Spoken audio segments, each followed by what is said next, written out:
So జనరల్‌గా cancer అనేది మహమ్మారిలా అయిపోయింది. సో ఎక్కువగా క్యాన్సర్ బాధితులు పెరిగిపోతూ ఉన్నారు. అయితే క్యాన్సర్ వస్తే ట్రీట్మెంట్స్ అంటే అడ్వాన్స్ ట్రీట్మెంట్స్ చాలానే ఉన్నాయి.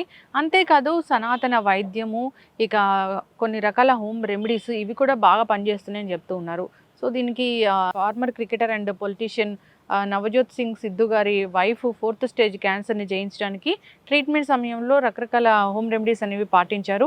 మంచి మంచి ఫుడ్స్ కూడా తీసుకున్నారు. మన ఆయుర్వేదంలో చెప్పిన ఫుడ్స్ అని చెప్తూ ఉన్నారు. దీని గురించి యోగా గురువులు ఏం చెప్తున్నారు? వివరాలు తెలుసుకుందాం. ఈరోజు మనతో పాటు ఉన్నారు యోగా అండ్ స్పిరిచువల్ గురువు అరుణాదేవి గారు. మేడం నమస్తే. నమస్తే మ్యామ్. మీలాంటి గురువులు ఎప్పటి నుంచో చెప్తూ ఉంటారు. సనాతన వైద్యము, మన హోమ్ రెమెడీస్, వంటిల్లే వైద్యశాల, కొన్ని రకాల ఫుడ్స్ తీసుకుంటే ఖచ్చితంగా మన బాడీలో మిరాకిల్స్ జరుగుతాయి ఇట్లాగా. అంటే జనరల్‌గా కూడా మీ దగ్గరికి క్యాన్సర్ పేషెంట్స్ వస్తూ ఉంటారు. మీ దగ్గర వైద్యం జరుగుతూ ఉంటుంది. టిబెటిన్ మెడిసిన్ అంటారు. క్యాన్సర్‌ని తగ్గిస్తూ ఉంటారు. రకరకాల క్యాన్సర్స్, స్టేజ్ 4 క్యాన్సర్స్ ఇలా తగ్గిస్తూ ఉంటారు. అంటే ఇప్పుడు చెప్పిన ఈ నవజోత్ సింగ్ సిద్ధు గారి వైఫ్ 4th స్టేజ్ క్యాన్సర్‌ని జయించడానికి కొన్ని రకాల ఫుడ్స్, పచ్చి పసుపు, నీమ్, పోమోగ్రెనేట్, క్యారెట్ ఇలాంటివి చాలా బాగా పనిచేశాయి. లెమన్ వాటర్ ఇలాంటివి ఈ ట్రీట్మెంట్ సమయంలో. మీరు ఏం చెప్తారు మ్యామ్? సనాతన వైద్యం పనిచేస్తుంది అంటే ఏం చెప్తారు? ఇప్పుడు క్యాన్సర్ అనేది ఇదేం కొత్త రకమైన జబ్బు కాదు. కరోనా లాగా అది ఆల్ ఆఫ్ సడన్గా మనకి ఏమి రాలేదు. కొన్ని వందల వేల సంవత్సరాల నుంచి క్యాన్సర్ అనేది మనకుంది. పేర్లు మారచ్చు, చేసే వైద్య విధానం మారచ్చు. ఈ క్యాన్సర్ అనేది మనకి మీరు ఇప్పుడు కొన్ని వందల కొన్ని వేల సంవత్సరాల క్రితమే ఇప్పుడు మనం కొన్ని గ్రంథాలు చూసినట్టయితే చరకుడు రాసింది కానీ తర్వాత సుశ్రుతుడు రాసినప్పుడు కానీ వాళ్ళు అప్పుడు క్యాన్సర్ ఇప్పుడు మనం ఇది చెప్పాలంటే ట్యూమర్స్ అంటాం కదా, అంటే గడ్డలు, అది ఎక్కడైనా రావచ్చు బాడీలో, liver, spleen, intestines, brain, heart, ఎక్కడ వచ్చినా కూడా ఆయన సర్జరీ చేశారు. ఎవరు? సుశ్రుతుడు సర్జన్ కదా, ఆయన సర్జరీ చేసి అవి తీసేశారు. అలాగే దానికి జనరల్ మెడిసిన్ ఎవరు? చరకుడు. అంటే మెడిసిన్స్ దానికి ప్రత్యేకించి మందులు తయారు చేసి వాడారు. తగ్గిన వాళ్ళు చాలామంది ఉన్నారు. అప్పుడు ఆ మెడిసిన్కి కూడా మనం అనేవాళ్ళం రాచపుండు అనేవాళ్ళం. తర్వాత మీరు కథల్లో చదువుకునే ఉంటారు. ఒక రాజుగారికి రాచపుండు వచ్చింది, రాజులకే వచ్చేది. ఇది సామాన్య వాళ్ళకి వచ్చేది కాదు. అంటే రెగ్యులర్గా రోజు వెళ్ళి పని చేసుకుని వాళ్ళు ప్రశాంతంగా వాళ్ళ జీవనం సాగించే వాళ్ళకి వచ్చేది కాదు. ఎవరికి వచ్చేది? ఇది ఈ రాజులకు వచ్చేది. అందుకే దాన్ని రాచపుండు అని అన్నారు.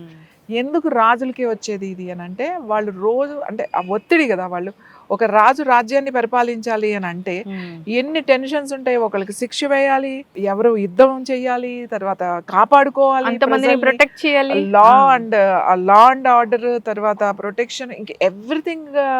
ఒక కింగ్ అంటే ఎన్ని ఉంటాయి. మళ్ళీ వాళ్ళు దాన్ని పెంచుకుంటూ వెళ్ళాలి రాజ్యాన్ని. దీనికి వాళ్ళకున్న ఈ స్ట్రెస్ లైఫ్లో వాళ్ళకి నిద్ర, ఆహారము ఇవన్నీ ఎప్పుడు సరిగా ఉండేవి కాదు. సో వాళ్ళకి వచ్చేది. అందుకే చాలా రేర్గా కొంతమందికే వచ్చేది. రాజులు ఎంతమంది ఉంటారు? ఎవరో ఒకరు అయితే వాళ్ళ ఫ్యామిలీకి, లేకపోతే ఆ మెయిన్ ఎవరైతే ఉన్నారో ఆ మంత్రి తర్వాత వాళ్ళ ఆ మెయిన్ ఉంటారు కదా మినిస్టర్స్, అట్లాంటి వాళ్ళకే వచ్చేది. కానీ సామాన్య ప్రజలకు వచ్చేది కాదు. ఎందుకు వచ్చేది కాదు సామాన్య ప్రజలకి అంటే, వాళ్ళకి అంత స్ట్రెస్ లేదు. బట్టలు తుక్కునేవాడు, హాయిగా ఇచ్చేవాడు, తెచ్చుకునేవాడు, హ్యాపీగా ఉండేవాళ్ళు. ఏ పని చేసుకునేవాళ్ళు ఆ పనిలోనే ఉండేవాళ్ళు, సంతోషంగా ఉండేవాళ్ళు. ప్రతి ఒక్కడు రాజు అయిపోవాలని ఎప్పుడు కోరుకోలేదు. ప్రతి ఒక్కడు నేనే మంత్రి అయిపోవాలని కోరుకోలేదు. మనకు హాయిగా ఉంది కదా, పిల్లల్ని కన్నా వాళ్ళు ఏదో పెంచాం, అంతవరకు అలానే ప్రశాంతంగా భక్తితో, అంటే దైవత్వం అంటే స్పిరిచువాలిటీ ఎక్కువగా ఉండేది. స్పిరిచువాలిటీ అంటే ఇప్పుడున్న స్పిరిచువాలిటీ కాదు.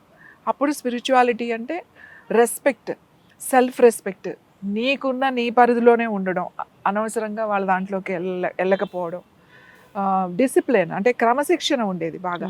సో లైఫ్ అలా ఉండేది. మనకి ఇంత చాలు, మనం సంతోషంగా ఉన్నాం, మనకి ఎందుకు, అట్లా ఉండేది. ఇప్పుడు అలా కాదు కదా, ప్రతి ఒక్కడు రాజు అయిపోవాలి, ప్రతి ఒక్కడు మంత్రి అయిపోవాలి. సో ఎవ్రీవన్ మనం అట్లా చూసినామట, ఆ గ్లామర్ని చూసి నేను కూడా అలా అయిపోవాలనే ఒక ప్రయత్నం. సో ఆలోచనలు, మనం చేసే పని, మనం తినే తిండి, ఎవ్రీథింగ్ అన్నీ చేంజ్ అయిపోయినాయి కదా. ప్రతి 100 yearsకి కూడా మన వాతావరణం మారుతుంది, మన భూమి మారుతుంది, అంటే మన ఆహారం మారుతుంది, కాలుష్యం అన్నీ మారుతున్నాయి మనకి. కాబట్టి ప్రాబ్లమ్స్ వస్తూనే ఉంటాయి మనకి. ఇప్పుడు ఎక్కువగా ఉండడానికి కారణం ఏంటి అంటే ఇదే కారణం. అంటే నా నా ఎక్స్పీరియన్స్ చెప్తున్నా నేను. ప్రతి ఒక్కళ్ళము మనం కనబడాలి. ఇప్పుడు అందరూ కనపడాలి ఫ్రేమ్‌లో. అందరూ ఫేమస్ అయిపోవాలి. అందరూ నా ప్రత్యేకత ఏంటో అందరూ గుర్తించాలి అనే దాంట్లో ఉన్నాం. సో, ఈ ఆలోచనలో ఉన్నప్పుడు మనం బిజినెస్ మోడ్‌లోనే వెళ్ళాలి. ఆ టెన్షను, ఆ స్ట్రెస్, నిద్ర సరిగ్గా లేకపోవడం ఇవన్నీ కారణాల వల్ల ఇవాళ క్యాన్సర్ అనేది విపరీతంగా వస్తుంది. ఇవన్నీ మారాలి అనంటే ఇప్పుడు ఏదో కాలుష్యం పెరిగిపోయిందనో, ఫుడ్ పెరిగిపోయింది అది ఒక్కటే రీజన్ కాదు. అంటే మనం ఇప్పుడు కెమికల్ ఫుడ్డే తింటున్నాం. ఫాస్ట్ ఫుడ్డే తింటున్నాం ఎక్కువగా. సరే ఇవన్నీ ఎలా ఉన్నా ఇప్పుడు మరి ఈ కాలుష్యం ఈ ఈ ఈ కాలుష్యం తగ్గాలి అనంటే ఇది ఎవరు చేయాలి? మనమే కదా చేసుకోవాల్సింది. సో ఇవన్నీ మారాలి అంటే ఎవరు మారాలి? మనం మారాలి. ఈ పోటీతత్వం ఎక్కువైపోయింది ప్రతి దాంట్లో. స్పిరిచువాలిటీలో కూడా ఎక్కువైపోయింది. పూజల్లోనూ ఎక్కువైపోయింది పోటీతత్వం. అసలు ఎందులో లేదు, ఇందులో లేదు అనడానికి లేదు. ఒక ఇన్స్టా రీల్ ఎవరైనా పెడితే దానికి మించిన రీల్ మనం పెట్టాలని పోటీ పడుతూ పోటీ అంటే ఇంకా ఇప్పుడు జనరేషన్ అలా ఉంది. పోటీ పడకూడదా అని నేను అనట్లేదు. అంటే మనం చేసే పనులు నేను చెప్తున్నా. ఇలాంటి సిచ్యువేషన్లో మనకి క్యాన్సర్ విపరీతంగా ఉంటుంది. క్యాన్సర్ వచ్చినప్పుడు ఖచ్చితంగా ఇప్పుడు డాక్టర్స్ ఉన్నారండి. వాళ్ళు ఒక ఆంకాలజిస్ట్ ఉన్నారు. ఒక ఆంకాలజిస్ట్ ఒక ఎంబీబీఎస్ ఒక 5 years చదువుకున్న తర్వాత మళ్ళీ స్పెషలైజేషన్ ఆంకాలజీ వెళ్తారు. ఒక ఆంకాలజీ వాళ్ళు సెల్ నుంచి వాళ్ళు చదువుకుంటారు. అంటే చాలా డీపర్ లెవెల్లో చదువుకుంటారు. ఇప్పుడు నేనున్నాను. నేను ఆంకాలజిస్ట్ని కాదు. అలాగే నేను ఐఎమ్ నాట్ ఎంబీబీఎస్ మెడిసిన్ కూడా కాదు. మేము చెప్పేది ఎలా ఉంటుంది అని అంటే మందు చెప్తాం. కానీ డీపర్ లెవెల్లో అప్పుడు సర్జరీ ఉంది గుర్తుపెట్టుకోండి. ఇప్పుడు కొత్తగా ఏం సర్జరీ చేయట్లేదు మనకి. అప్పుడు ఆపరేషన్లు ఉన్నాయి. ఒకవేళ ఒక పార్ట్కి వచ్చింది అని అనుకుందాం. ఒక చిన్న పార్ట్కి ఒక ట్యూమర్ వచ్చింది, క్యాన్సర్ అక్కడే ఉంది. దాన్ని రిమూవ్ చేసేయడం చాలా మంచిది. ఒక కిడ్నీకి వచ్చిందమ్మా, అది ఇంకా స్ప్రెడ్ అవ్వలేదు బయటికి. So remove it. ఇప్పుడు మా దగ్గర వచ్చిన ఫస్ట్ తీసేసేయండి, నెఫ్రెక్టమీ చేయించేసుకున్న తర్వాత మీరు మళ్ళీ రండి. ఇప్పుడు సర్జరీ ఎవరు చేస్తారు? సర్జరీ డాక్టర్సే చేయాలి. దాని సివియారిటీ ఏంటి, దాని ఫోర్స్ ఏదైనా సరే క్యాన్సర్, దాని బలం ఎంత, వేగం ఎంత, టైం ఎంత, ఇన్ని క్యాలిక్యులేషన్స్ ఉంటాయి. ఈ ఎంత ఫోర్స్గా వచ్చింది రావడమే 4th grade వస్తుంది. అంటే మనం చూసుకోకపోవడం వల్ల, అశ్రద్ధ చేయడం వల్ల రావడం కాదు. అవి కొన్ని విషయాల్లో జరుగుతుంది. ఒక్కొక్కసారి నీకు ఏంది all of sudden 3 months back మనం టెస్ట్కి వెళ్తాం, అంతా బాగానే ఉంటుంది. కానీ ఆఫ్టర్ మనం మళ్ళీ అది సడన్గా మనకి క్యాన్సర్ చూస్తే 4th grade అంటారు. సో ఏ స్టేజ్ అయినా సరే రావడమే అది 4th grade. అంటే దానికి అంత స్పీడ్గా అంత బలంగా వచ్చింది అన్నమాట అది ఎక్కడొచ్చినా కూడా. ఇంకొకటి క్యాన్సర్ అంటే ఇప్పుడు ఇచ్చే కీమోస్, ఇప్పుడు ఇచ్చే రేడియేషన్స్ ఒక లెవెల్ వాళ్ళకే పనిచేస్తుంది. ఇప్పుడు క్యాన్సర్ వస్తే కీమోయే మెడిసిన్ కాదు, లేకపోతే రేడియేషనే మెడిసిన్ కాదు. అది ఇంకా ట్రయల్స్లోనే ఉంది. ఇవాళ వచ్చిన టార్గెట్ థెరపీస్ కానీ, ఇమ్యూనోథెరపీస్ కానీ ఏవైతే ఉన్నాయో ఇవన్నీ ట్రయల్సే నడుస్తున్నాయి. ఇవాళ నేను కీమో తీసుకుంటే నాకు క్యాన్సర్ తగ్గిపోయింది అని చెప్పడానికి లేదు. ఎందుకు లేదు అని అంటే ఒక్కొక్క వాళ్ళకి ఒక్కొక్కలా పనిచేస్తుంది. ఒక్కొక్క బాడీ మెటబాలిజం, బాడీ తత్వం అన్నీ మారిపోతాయి. కాబట్టి ఇప్పుడు నేను కొన్ని 100 మందికి ఆల్ క్యాన్సర్స్కి మేము మెడిసిన్ ఇస్తాం. నేను మెడిసిన్ తయారు చేయను. ఆంకాలజిస్టులు, ప్రాపర్ ఆంకాలజిస్టులే వాళ్ళు. టిబెట్ మెడిసిన్ వాళ్ళు టిబెట్ నుంచి తెప్పిస్తాం మనం. సో వాళ్ళు ఇస్తారు మెడిసిన్, నేను ఇవ్వను.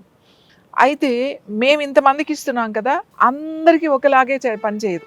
ఒక్కొక్కరికి ఒక్కొక్కలాగా ఉంటుంది. అసలు ఒక్కొక్కరికి ఇప్పుడు వేసుకుని ఒక 10 సంవత్సరాలు హ్యాపీగా ఉన్నారు. అంటే చాలా మంది కేసెస్ ఎలా ఉంటాయంటే ఇంకా అయిపోయిందండి, హోప్స్ ఏం లేవు, ఉంటే ఏదో 1-2 నెలలు ఉంటారు, ప్రశాంతంగా ఉండనివ్వండి అని చెప్పినప్పుడు మా దగ్గరికి అలాంటి వాళ్ళే వస్తారు. ఎప్పుడైనా క్యాన్సర్ డయాగ్నోసిస్ అవ్వగానే వెళ్ళి ఒక ఆయుర్వేద డాక్టర్కో, ఒక యోగా సెంటర్కో, లేకపోతే దేనికో వెళ్ళరు. ఎందుకంటే భయం, ఎందుకంటే ఇది ప్రాణం, అది పోతే ఎట్లా. సో అందుకని ముందు దీనికే వెళ్తారు, కీమో లేకపోతే ఏదైతే మెడికేషన్ ఏదైతే ఇస్తారో ఆ ట్రీట్మెంట్ అయిన తర్వాత మా దగ్గరికి వస్తారు. అది కూడా చాలా సివియర్గా ఉన్నప్పుడు వస్తారు. కానీ ఇప్పుడు మెచ్చుకోదగ్గ విషయం ఏంటంటే, ఇప్పుడు బసవతారక ఉంది హాస్పిటల్, అట్లా కొన్ని క్యాన్సర్ హాస్పిటల్స్ ఇప్పుడు నా దగ్గరికి పంపిస్తున్నారు. అక్కడ ట్రీట్మెంట్ అవి ఇచ్చి, సర్జరీ అయితే సర్జరీ, కీమో అయితే కీమో, వెళ్ళిన తర్వాత ఒకసారి వెళ్ళి ఆమెను కూడా కలవండి. ఎందుకంటే వాళ్ళు దీని నుంచి వచ్చిన సైడ్ ఎఫెక్ట్స్ రాకుండా, దీని నుంచి వచ్చిన ఏవైతే ఎఫెక్ట్స్ వస్తాయో అవన్నీ రావడానికి ఇలా ఫాలో అప్ కాస్త. ఎందుకంటే మేము డిజైన్ చేసాం ఈ క్యాన్సర్ వాళ్ళకి యోగా ముద్రాస్, బ్రీతింగ్, ఒక డైట్, అలాగే ఏం తీసుకోవాలి ఏంటి, లైఫ్ స్టైల్ ఎలా ఉండాలి ఏంటి అనేది చేసాం. సో చాలా ఇది నేను ఇప్పుడైతే చాలా ఆశ్చర్యపోతుంది, ఎందుకంటే నాకు ఎవరో డాక్టర్స్ తెలియదు. ఆ వచ్చిన వాళ్ళే చెప్తారు, పలానా హాస్పిటల్లో ఈ డాక్టర్ గారు మిమ్మల్ని ఒకసారి కలవమన్నారండి అని. ఇది నిజంగా చాలా సంతోషించదగ్గ విషయం, ఎందుకంటే డాక్టర్సే రికమెండ్ చేస్తున్నారు, మీరు వెళ్ళండి అక్కడ సలహా తీసుకుని అది ఫాలో అవ్వండి అని చెప్పేసి. ఇప్పుడు ఒక కేసుకి నేను ఇచ్చాను కదా, ఈమెకి తగ్గిపోయింది కదా, అసలు కంట్రోల్ అయిపోయింది కదా, కాబట్టి నేను అందరికీ కంట్రోల్ అయిపోయిందని చెప్పకూడదు. ఇప్పుడు నా దగ్గర కూడా ఆ సర్వే ఉంది, ఆ రిపోర్ట్స్ ఉన్నాయి. ఈ రోజుకి 10 సంవత్సరాల తర్వాత చిన్న పిల్లలు ఉన్నారు, 2 years బేబీస్, 3 years బేబీస్ కూడా ఉన్నారు. ఇప్పుడు 2 years బేబీకి మీరు ఏం డైట్ చెప్తారు? ఇప్పుడు 2 years బేబీ ఉంది నా దగ్గర, 2 సంవత్సరాల పాప, ఆల్ ఆఫ్ సడన్గా వచ్చింది, ఏమి సిమ్టమ్ లేదు, ఆల్ ఆఫ్ సడన్గా. సో అది ఎన్ని సంవత్సరాలు వాళ్ళు ఫాలోఅప్ చేస్తామేమో, ఆ పిల్ల అంటే 10 years వరకు మేము చేయాలి, 10 సంవత్సరాలు మెడిసిన్ ఇస్తూనే ఉంటాం. నేనేమంటానంటే ఇప్పుడు రకరకాల వీడియోలు, ఇది అదేంటి పచ్చిపసకం తాగేసేయండి తగ్గిపోతుంది క్యాన్సర్, నిమ్మకాయ నీళ్ళు తాగేసేయండి తగ్గిపోతుంది, అది పైనాపిల్ తాగేయండి తగ్గిపోతుంది, తులసాకులు తాగేయండి తగ్గిపోతుంది. సో ఇది తగ్గిన వాళ్ళు కూడా ఉంటారు, ఇలా తాగామండి మేము బాగుంది అని అంటే అది మీకు తగ్గిందేమో. ప్రతి ఒక్కరికి అదే పని చేయదు, ఒక్కొక్కరికి ఎలా పనిచేస్తుందో మేము కూడా చూస్తూ ఉంటాం, ఎంత బాగా రెస్పాండ్ అవుతున్నారు, ఎంత ఇది చేస్తున్నారు.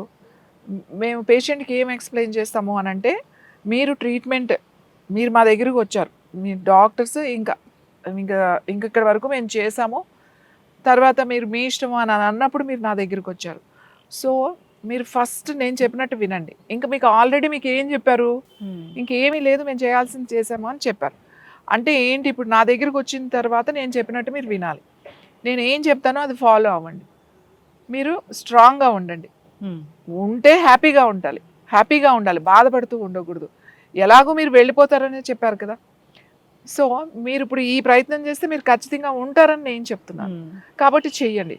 ఇప్పుడు ఇక్కడ ఏంటి ప్రాబ్లం ఏంటి అంటే, యూ స్టాప్డ్ ఫుడ్ అండి. నువ్వు అసలు క్యాన్సర్ వచ్చింది అని తెలియగానే నువ్వు ముందు తినకూడదు, మనం తినే ఏమీ తినకూడదు, అన్నము, రొట్టెలు, మిల్లెట్స్, లేకపోతే ఇంకా ఫ్రూట్స్ ఒకటి అస్సలు తినకూడదు, ఫ్రూట్స్ క్యాన్సర్ పేషెంట్స్, ఎందుకంటే అది కూడా స్వీట్. కార్బ్స్ అస్సలు తినకూడదు. ఎప్పుడైతే తిన్నామో ఈ సెల్స్, ఈ క్యాన్సర్ సెల్స్ మంచిగా కూర్చుని ఉంటుంది అన్నమాట. ఈ పెట్టడం మానేస్తే 3 నెలల్లో అది ఖచ్చితంగా, ఎందుకంటే సెల్స్ 3 నెలల కన్నా 90 days కన్నా ఎక్కువ ఉండవు, 90 daysలో అవి మళ్ళీ చనిపోతాయి, మళ్ళీ కొత్త సెల్స్ వస్తాయి మనకి. ఈ కొత్త సెల్స్ రావడానికి ఆ 3 నెలలు ఏం చెప్తామంటే, మీరు వెయిట్ లాస్ అవుతారు ఖచ్చితంగా, ఎందుకంటే ఫుడ్ ఉండదు, సాలిడ్ ఫుడ్ ఉండదు, లిక్విడ్స్ మీదే ఉండాలి అన్ని రోజులు. ఇది చాలా కష్టమైన విషయం, లిక్విడ్స్లో ఉండడం అనేది చాలా కష్టమైన విషయం. అది వెజిటబుల్ జ్యూసెసే ఎక్కువ ఇస్తాం, ఫ్రూట్స్ అనేవి ఊరికే తేనె తాగండి, తేనె కూడా మంచిది కాదు, ఎందుకంటే తేనె కూడా స్వీటే, ఖర్జూరం అంటే ఖర్జూరం కూడా స్వీటే, అందుకని స్వీట్ అనేదే వెళ్ళకూడదు, స్వీట్ కంప్లీట్ స్టాప్ చేసేయాలి. అన్నం కూడా స్వీట్ ఉంటుంది. సో ఇంకా న్యాచురల్ ఫుడ్ ఇస్తూ ఉంటామట, మెల్లమెల్లగా 2nd monthలో కొన్ని ఫ్రూట్స్ వెళ్తాయి కంట్రోల్ చేసుకుంటూ. ఇది తట్టుకోవడం చాలా కష్టం, దీనికన్నా కీమో తీసుకోవడం ఈజీ, దీనికన్నా వెళ్ళి రేడియేషన్ తీసుకోవడం ఈజీ, ఎందుకంటే వాళ్ళు డబ్బులు కడితే పడుకుంటే ఏదో ఒకటి ఇస్తారు, ఏదో బాధపడవచ్చు. ఎందుకంటే ఇంత కఠినంగా ఉండాలి అని అంటే, అమ్మో 3 నెలలు నేను ఏమి తినకుండానా ఈ వెజిటబుల్ రసాలు తాగి ఈ కూరగాయ ముక్కలు తిని ఉండడం అంటే, దీనికన్నా చచ్చిపోతామే అంటే, బతికితే బతుకుతాం, చచ్చిపోతే చచ్చిపోతామండి అని చెప్పి వెళ్ళి కీమోనే తీసుకుంటాం, ఎందుకంటే మన మైండ్ సెట్ అలా ఉంటుంది. ఇవి ఒక్కటి కాదు, నేనేమంటాను అంటే, మీరు క్యాన్సర్ వచ్చింది అని కదా, ఎవరో అది తాగారు, ఎవరో ఇది తాగారు, ఈ పసర్లు మింగారు, ఇవి కాదు అని చెప్పేసి మీరు ఇవన్నీ చూడకండి. ప్రాపర్ రిపోర్ట్స్ కావాలి, ప్రాపర్ చెకప్ కావాలి, ప్రాపర్ ఫాలో అప్ కావాలి. మీరు ఒక stage, 4th stage, 3rd stage కానీ 2nd stageలో ఉంది అని అంటే, ఒక్కొక్కసారి రేడియేషన్ ఇస్తే తగ్గిపోతుంది. అంటే తగ్గిపోతుంది అంటే పూర్తిగా పోలేదు, అది బాడీలో ఉంది, కానీ నీకు బ్రెస్ట్కి వచ్చింది, బ్రెస్ట్కి ఇచ్చారు, అది బ్రెస్ట్కి తగ్గిపోయింది, అది వచ్చేసి మళ్ళీ 1 సంవత్సరం తర్వాత, 2 సంవత్సరాల తర్వాత అది ఎక్కడో పొట్టలో రావచ్చు, లివర్కి రావచ్చు, స్ప్లీన్కి రావచ్చు, ఎక్కడైనా రావచ్చు. బాడీలో క్యాన్సర్ వచ్చిన తర్వాత అది పూర్తిగా బయటికి పంపించడం అనేది ఈ కీమోస్, రేడియేషన్ వల్ల అవ్వదు, అది అక్కడి వరకు తగ్గుతుంది అంతే. దాని తర్వాత నువ్వు తగ్గింది అని నువ్వు జాగ్రత్తగా ఉండకూడదు. వాళ్ళు చెప్తారమ్మా నీకు క్యూర్ అయ్యింది, నీకు ఈ రేడియేషన్ వల్ల ఈ టెస్ట్లో ఎటువంటిది రాలేదు అని మనకు చూపిస్తారు. కరెక్టే, కానీ రాలేదు అంటే అక్కడ మొత్తం పోయింది అని కాదు, ఎక్కడో ఉంది బాడీలో. అప్పుడు మనం ఇలాంటి ఆల్టర్నేట్ థెరపీస్ ఏవైతే ఉంటాయో ఇవి ఖచ్చితంగా నువ్వు పాటించాలి. అది కూడా ఇప్పుడు పచ్చిపసుపు మంచిదని రోజు 1/4 kg తింటే ముందే పోతావు, క్యాన్సర్తో కాదు, ముందు పచ్చిపసుపు తిన్నందుకు పోతావు. ఈ కురికుమిన్ మంచిది, కురికుమిన్ మంచిది, ఇందులో ఇంత ఉంది, అందులో అంత ఉంది, ఇది ఆస్ట్రేలియా నుంచి వచ్చింది, ఇది చైనా నుంచి వచ్చింది, ఇది రకరకాల USA నుంచి వచ్చినాయి కురికుమిన్లు ఇష్టం వచ్చినట్టు వాడేస్తున్నారు. లివర్కి అసలు మంచిది కాదు అంత కురికుమిన్, లివర్ తట్టుకోలేదు, కిడ్నీ కూడా తట్టుకోలేదు. అందులో ఉన్నాయి చాలా లిమిట్గా. రోజుకి ఎంత తాగుతావు నువ్వు? మెడిసిన్ ఎంత వేసుకుంటారు? ఇంత వేసుకుంటాం. అలాగే ఒక 1 ఇంచ్ 1.5 ఇంచ్ పచ్చి పసుపు ఎక్కువ వాడకూడదు. 1.5 ఇంచ్ పసుపు కొమ్ము అంటే ఇంత పసుపు కొమ్ము చాలు. దాన్ని కట్ చేసి మనం రసం తీసుకోవడానికి. దాని కాంబినేషన్స్ ఉంటాయి, ఒక్కొక్క కాంబినేషన్ కలపకూడదు.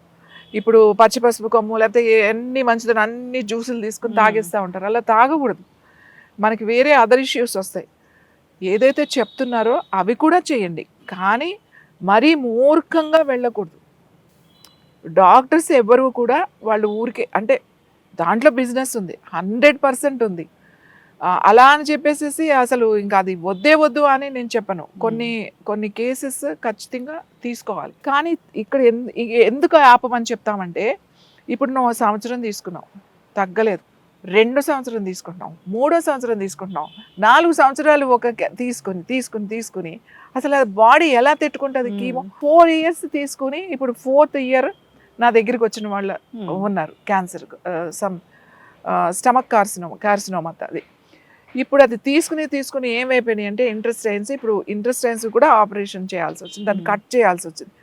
అది తర్వాత అది ఇన్ఫెక్షన్ వచ్చిన తర్వాత అది మొత్తం అసలు సిస్టమ్ పడితే దానికి బయట ఒక బ్యాగ్ వేసుకుని తిరగాల్సి వస్తుంది. ఇలాంటి కండిషన్స్లోకి వెళ్ళకండి. తీసుకున్నారు 6 months తీసుకున్నారు, ఒక 1 year తీసుకున్నారు, అది మీ మీద పని చేయట్లేదు అని అర్థమైనప్పుడు అప్పుడు మీరు ఆల్టర్నేట్ దాని మీద ఏంటి అనేది ఆలోచించాలి. ఊరికే మందులు వేసుకుంటాం కదా, ఫస్ట్ లైఫ్ స్టైల్ అనేది మార్చుకోవాలి, ఆహార విధానం మార్చుకోవాలి. అలాగే మనం యోగా, కొన్ని దీనికి ప్రత్యేకించి ప్రాణాయామాలు ఉన్నాయి, దీనికే ప్రత్యేకించి ముద్రలు ఉన్నాయి, ఇలాంటివి మనం నేర్చుకోవాలి. ఇది ఏముంది, 1-2 రోజులు ఇప్పుడు ఆన్లైన్లో నేర్చేసుకోవాలి. ఇప్పుడు మన ప్రోగ్రామ్స్ అన్ని, క్యాన్సర్ ప్రోగ్రామ్స్ అన్ని మేము ఆన్లైన్లోనే చేస్తున్నాం. ఏముంది, వీడియో కాల్, ఒక లింక్ పంపిస్తాం, కూర్చుంటారు, రోజు వాళ్ళ చేత చేయించేస్తూ ఉంటారు. మీరు రోజు గుర్తుపెట్టుకుని చేసుకోలేరు కాబట్టి ఇక్కడ చేయించే వాళ్ళు ఉన్నప్పుడు చేయించుకోండి. మీరు గుర్తుపెట్టుకుంటాను అంటే మేము వాళ్ళకి ఫొటోస్ కూడా ఇచ్చేస్తాం, ఆ ముద్రలు, వాళ్ళకి ఫొటోస్ వీడియో కూడా పంపించేసి రోజు ఇది పెట్టుకుని కూర్చుని చేయండి అని చెప్తాం. సో ఇవి దీనికి ఒక హోమం ఉంది, మంత్రం ఉంది, తంత్రం, ఇన్ని ఉన్నాయి. ఇన్ని చేస్తుంటేనే కంట్రోల్ అవుతున్నాయి. ఇప్పుడు నా దగ్గరికి వచ్చే వాళ్ళకి ఒకటే చెప్తాం. మొన్న వచ్చిన కేసుకి, అమ్మ మీరు 4 years తీసుకుంటున్నారు, మీరే చెప్తున్నారు నాకు కండిషన్ వర్స్ట్ అయిపోతుంది కాబట్టి మీరు స్టాప్ చేసేసేయండి, మీరు ట్రీట్మెంట్ తీసుకోవద్దు, అలా చనిపోయే కన్నా మామూలుగా న్యాచురల్గా చనిపోవడం మంచిది. కాబట్టి 4 సంవత్సరాలు ఆమె ఎలా అయిపోయారంటే ఇలా అయిపోయారన్నమాట, అసలు మాట కూడా రావట్లేదు, అట్లుంది, ఆపేసేసేయండి. ఇప్పుడు నేను ఇస్తాను మీకు మెడిసిన్, నేను చెప్పినట్టు చేయండి, మీరు డైట్ ఏమి తీసుకోవద్దు అని ఒక డైట్ ఇచ్చేస్తాం. ఆవిడ ముద్రలు ఆవిడ చేసుకుంటున్నారు, బాగానే ఉన్నారు, హ్యాపీగానే ఉన్నారు. నేను అలాంటి కేసెస్లో చెప్తాను, అంతేగాని మూర్ఖంగా అసలు. ఇప్పుడు మీరు చెప్పారు వీడియోలో, క్రికెటర్ ఆయన నవజ్యోతి సిద్ధు కదా, ఆయన వైఫ్, ఇవి వీడియో మనం మాట్లాడేటప్పుడు కొంచెమే మాట్లాడతాం, దాని ముందు వెనక వీడియోస్ ఉండవు.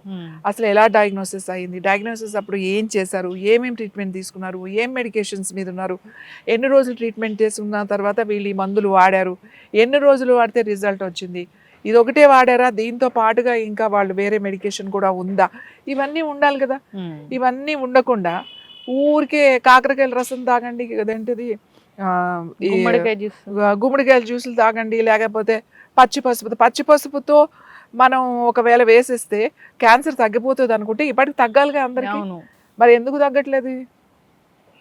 ఒక్కటే నేనేమంటాను అంటే, క్యాన్సర్ వచ్చింది అని అంటే, డయాబెటీస్ వచ్చింది అని మనం ఏం భయపడట్లేదు, దానికి వెళ్ళిపోతున్నాం, 3 పూట్ల కాకపోతే 2 పూట్ల కాకపోతే ఇన్సులిన్ కూడా తీసేసుకుంటున్నాం, బతికేస్తున్నాం కదా.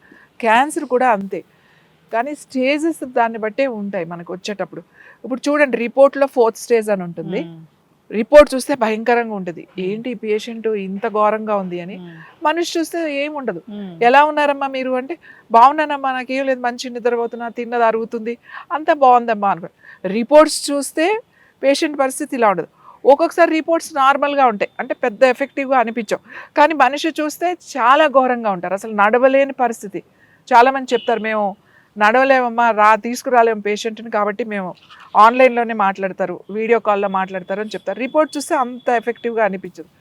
సో ప్రతి మనిషికి కూడా మారుతుంది, వాళ్ళ సిమ్టమ్స్ ఏంటి, రిపోర్ట్స్ ఏం చెప్తున్నది ఒకటి, పేషెంట్ ఏం చెప్తున్నాడు, ఆయన ఏమేం బాధలు పడుతున్నాడు, ఎలా ఉంది అనేది ఒకటి, వీటన్నిటి మీద వైద్యం ఉంటుంది.